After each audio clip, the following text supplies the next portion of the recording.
ഇപ്പം നമ്മുടെ പറമ്പിൽ വന്നാലേ കണ്ട് ആസ്വദിക്കാൻ പറ്റിയ പുതിയൊരാളും കൂടി ആയിട്ടുണ്ട് കേട്ടോ. വേറെ ആരുമല്ല, നമ്മുടെ പാഷൻ ഫ്രൂട്ട്. അപ്പോൾ ഈ പാഷൻ ഫ്രൂട്ട് നടണത് അതേപോലെ തന്നെ നമ്മൾ പന്തലിട്ട് കൊടുക്കുന്ന കാര്യങ്ങളൊക്കെ കാണിച്ചിട്ടുണ്ടായിരുന്നു.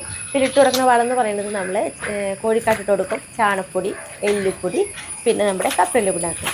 അപ്പോൾ ഇത്രയും കാര്യങ്ങളാണ് നമ്മൾ ഇട്ട് കൊടുക്കാറ്. അപ്പോൾ നമുക്ക് വിശേഷങ്ങളൊക്കെ ഒന്ന് അറിഞ്ഞ് നോക്കിയാലോ. ഈ പാഷൻ ഫ്രൂട്ടിൻ്റെ 4 സൈഡ് ഓരോ പോലെ ഇലയേക്കാളും കൂടുതലായിട്ട് ഇല നിൽക്കുന്നവരെ കാണാത്തത് കണ്ട.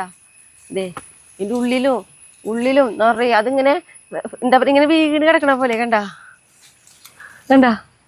നിറയെ ഉണ്ട്. അതിൻ്റെ ചുറ്റും റൗണ്ട് അടിച്ചിട്ടുണ്ടെങ്കിൽ ഫുള്ളാണ് എന്താ പറയുക ഈ പാഷൻ ഫ്രൂട്ട് നിൽക്കുന്നത്. അപ്പോൾ എന്നും വന്നു കഴിഞ്ഞിട്ടുണ്ടെങ്കിൽ ഇപ്പോൾ ഇവിടെ വരാണ്ട് പോവില്ല നമ്മൾ. വല്ലതും വീണ് കിടക്കണ്ടോ നോക്കാൻ വേണ്ടിയിട്ട് ഇന്നിപ്പോൾ 2 എണ്ണം വീണ് കിടക്കുന്നുണ്ട്, നിറച്ചുണ്ട്. അതേപോലെ തന്നെയാട്ടാ നമ്മളിപ്പോൾ പന്തൻ്റെ ഉള്ളിലേക്ക് കയറിയിട്ടില്ലേ, നോക്കിയപ്പോൾ മുകളിലേക്ക് നോക്കി കഴിഞ്ഞാൽ കണ്ടാ അറിയേ. പിന്നെ അത് മാത്രല്ല നല്ല വലിപ്പമുണ്ട്. നോക്കി ഞാനേ ദേ ഇപ്പം എൻ്റെ കയ്യിരിക്കുമ്പോൾ നോക്കിയേ കണ്ടോ വലിപ്പം.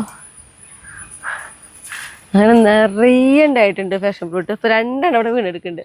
അതേ മുകളിലൊക്കെ നല്ല ഭംഗിയായിട്ടൊക്കെ കാണാനായിട്ട് നല്ല രസമാണ് ഇങ്ങനെ നിൽക്കുന്ന കാണാനായിട്ട്.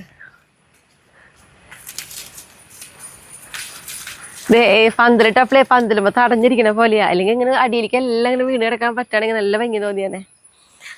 2 എണ്ണം വീണിട്ടുണ്ട്.